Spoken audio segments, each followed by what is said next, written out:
Hello everybody, this is Irish, and today I want to do a chronically confused video for y'all.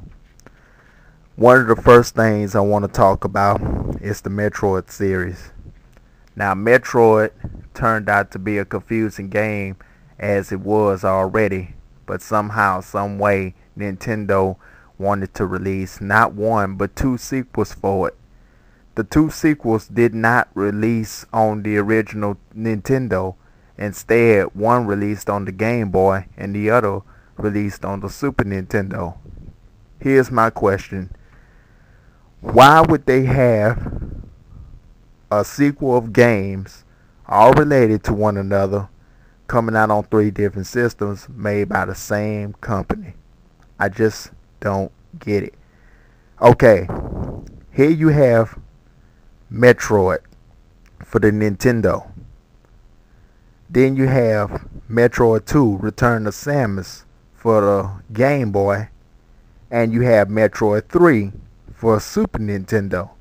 Again, these are sequel games and they all came out for three different systems made by the same company. I don't get that. Later on down the line, Game Boy Advance being a rather popular franchise in the Game Boy lineup, had a lot of old school gamers requesting that Nintendo would remake a whole bunch of their old school games. And get this, along with a side bite in the original Super Mario Brothers, they happened to re-release Metroid, the original Metroid that they put on Nintendo. They put it on the Game Boy Advance. So basically, they did a good job with that. But why release two sequels on two different game systems for two different franchise for the same franchise? That just don't make sense. Speaking of releasing games for and changing them around, here's something else that was changed around. In 1996, in Japan, Game Freak, the company associated with Nintendo, created Pocket Monsters. Pocket Monsters Red and Pocket Monsters Green were an instant hit. It sold over 10 million copies within a whole entire week. And it became the second biggest franchise next to Nintendo's own Super Mario. What an achievement. But then, 2 years and 7 months later, not only did we get the glimpse of the TV show, but guess what else we got? We also got the everlasting popular games of Pokemon Red and Pokemon Blue. That's right. The green version was released as the blue version here in America. But then, a few years later, up to 2004, they released the games again. And this time, they went back to the green version on that blue. But they kept the red version the same color, except for making it just a tight brighter. Fire red and leaf green.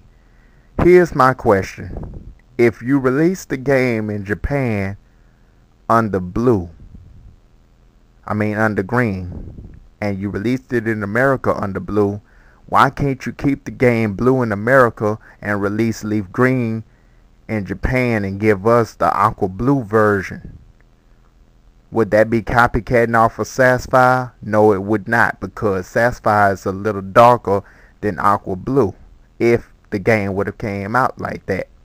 Just like they have two different versions of green when it comes to emerald and leaf green, why couldn't they done the same thing with the blue version? I mean, that's just not right to me. And last but not least, Pepsi. Pepsi and Coke are two of the best-selling soda franchises in the world. They are basically preferred by any and everybody, and some people just like myself drink both varieties, so it really doesn't make me a difference which one I drink. I just drink it just to be drinking it. But anyway, Pepsi released a soda back in 1991, a variation of their own soda called Pepsi Crystal. And I think it was around about 97, 98, or over 10 years ago when they released Pepsi Blue. Now, Pepsi Crystal and Pepsi Blue are both great tasting sodas. And on the scale of 1 to 10, I'm giving them both an 8. But a lot of people probably don't agree with me when I say this, but Pepsi was really wrong for what they did. What did they do? They took both of them out the market. Why? I have no idea. The Pepsis were not nasty. They were great tasting. Everybody liked them. So why take them off the market? I mean, those were the two best tasting sodas that Pepsi ever made, in my own opinion. And that to me was really sad. And I really never thought that they would do something like that. Pepsi, please bring back those sodas. Nintendo, please reconsider the colors of the games that you remake. And also, please make sure that you release sequels on actual gaming consoles that can be played on one system instead of having 3 games on 3 different systems made by the same thing. Well, that's the end of my rant. I hope everything goes well for y'all. May God bless you and have a nice day. Peace out.